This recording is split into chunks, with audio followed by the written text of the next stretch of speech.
এদিকে দেখেন কতগুলো তেলাপিয়া মাছ কিনছি, একবারে টাটকা। কিন্তু এই মাছগুলো কিন্তু আজকে টাটকা টাটকা রান্না করব। পাশের বাড়ির এক কাকা মারা গেছে, ওইখানেই ভাত দিব। এদিকে দেখেন মুরগি, নতুন আলু, টমেটো। এখন এই মুরগিটা আমি কেটে নিব ভালো করে রান্না করার জন্য। আমার কিন্তু মুরগি কাটা শেষ। এদিকে দেখেন আলু কেটে নিয়েছি, আর এখানে একটু হালকা একটু লবণ আর হলুদ মাখিয়ে রাখবো যেন মুরগিটা না গলে যায়। আর এদিকে দেখেন তারপর কি করি দেখতে হলে পুরো ভিডিওটা দেখুন। এদিকে দেখেন মুরগির মাংস বসায় দিছি, এগুলো কিন্তু ভাজবো না, ভালো করে কষিয়ে তারপর কিন্তু রান্না করবো। আর ওদিকে দেখেন বড় পাতিলা ভাত বসিয়ে দিছি, তারপর ডাল রান্না করবো।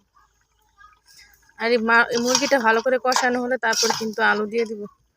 এদিকে আমার মুরগি রান্না হয়ে গেছে, দেখেন ডাল বসাই দিছি আর ভাতও হয়ে গেছে। এদিকে দেখেন আমার রান্না বান্না শেষ, মুরগির মাংস রান্না করেছি, ডাল রান্না করেছি, ভাত রান্না করছি। এদিকে কিন্তু শ্বশুর আব্বুর জন্য সিম ভর্তা করেছি, কলই শাক ভাজি করেছি। সে কিন্তু ওই মুরগির তরকারি খাবে না, সেই